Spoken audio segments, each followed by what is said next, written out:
what is the state of the Yoruba tribe now? The Yoruba tribe, just regular Nigerian politics. Regular Nigerian politics. And what are the politics?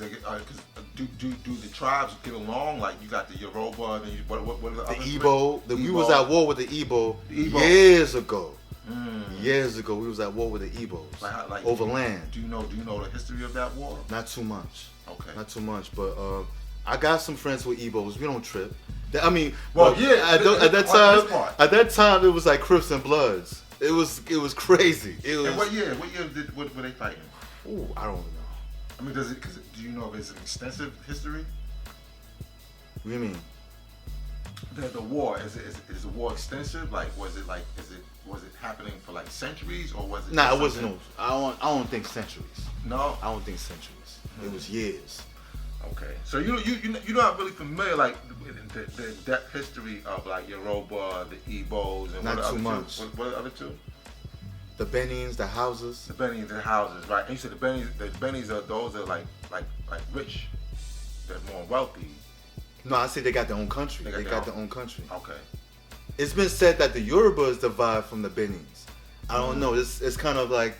Okay, so you know what I'm saying? I don't know because I compare the artifacts, the statues of the Yorubas and the Benins. The fashion is similar.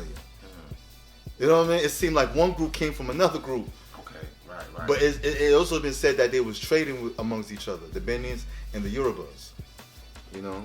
Right. See that's the history I'm like real curious about. Like, you don't have. I could come back. We do a part 2 because I feel bad about not knowing too much of the Yoruba history, or even the Igbo Yoruba war. That's a big part of. Well, yeah, I'm extremely curious about that, God. Like, you know, and I figured that somebody of your background would know and could, you know, give me some insight. I could definitely give you some info in my. No, but your info. But you said some things where at least you're giving me parts where I could go research. Like you know, like you said the houses, the Bennies, and the Yoruba and the Igbos. Like you know, like those are the points where I could just like take that and say, okay, let me look into those and the history of them, and I could probably at another time build what you want it, like you know what I mean? Because I don't know, you know more about it than I do, like just by basically growing up exactly in a household. And as far as history, my family never really put me on to history. I had to dig it up when I first got knowledge of. That's why I was more interested in my family tree or my family's history. Or my history as a Yoruba, so. So your family basically had. So what part of the Yoruba the culture did they keep then? Like just the rice, the food, the food, the language, and that's basically. That's about it. I'm sorry. Everything else. Don't mention voodoo to my mom. She'll freak out. But that's why ancestors practice on my mother and my father's side. But we being Christianized, you know, and the devil told us. The British, the devil told us, yo, don't F with that. You know what I'm saying? But because they were intimidated by voodoo. They were trying to understand it, but they can't understand it to this day.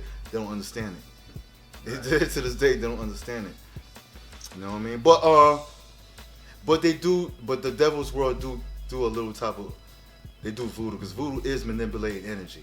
Direct the energy where you want it to go. Right. That's as far as the whole doll, sticking pins in a doll that look like you. I don't know too much about that. I don't know. Some of this stuff be exaggerated. If Mecca did this.